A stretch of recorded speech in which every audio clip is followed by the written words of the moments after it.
Whispers in the woods. The town of Elderwood was small, a tiny dot on the map nestled between thick forests and sprawling hills, shrouded in legends of creatures that roamed the woods just outside its borders.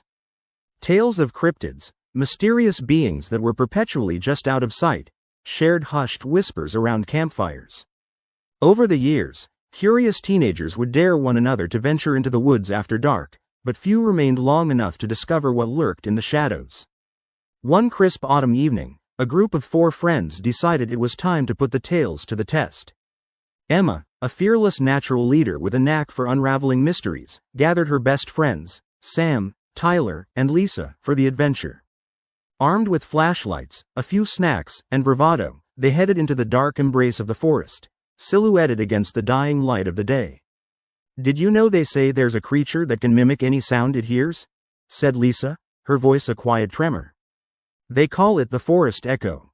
"Spare us the creepy stories, Lisa," Tyler replied, beaming his flashlight ahead like a beacon.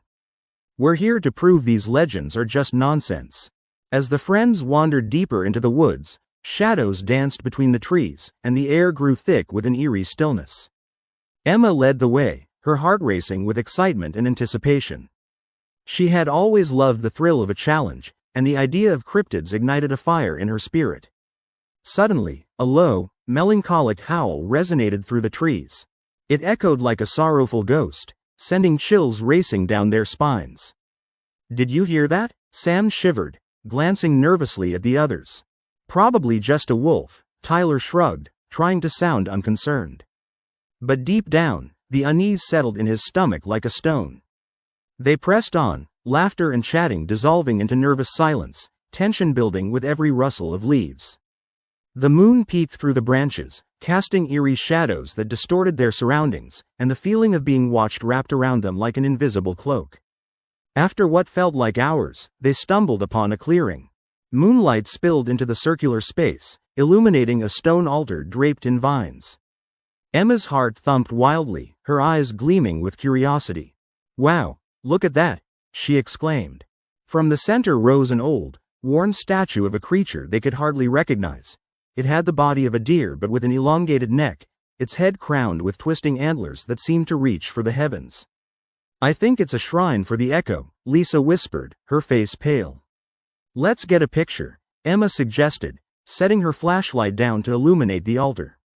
As the camera clicked, a sudden rush of wind swept through the clearing, lifting leaves and sending shivers down their spines. The atmosphere changed, thickening with an indescribable tension. That's when they heard it again, the mournful howl, now closer.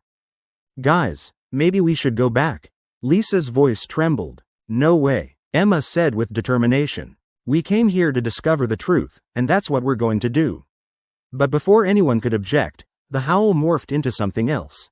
A voice, mimicking Emma's own shout from earlier. "Discover the truth, discover the truth," it echoed, taunting them. Panic surged as they turned in every direction, hearts racing. The voice continued, growing louder and more insistent.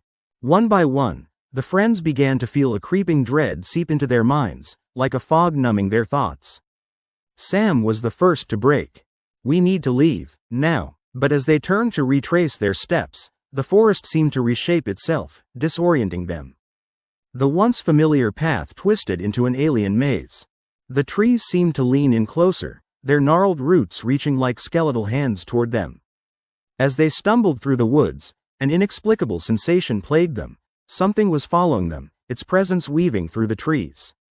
Strains of the mimicking voice twisted through the air, now sounding like Lisa, Sam, and even Tyler, calling them back, pleading for help.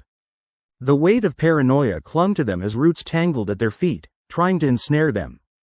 They were separated by the dark. Screams, muffled and distant, filled the void.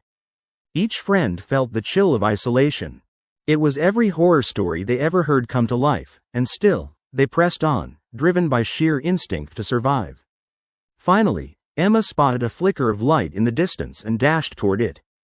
Relief washed over her as she broke through the trees, spilling into the clearing where they had begun.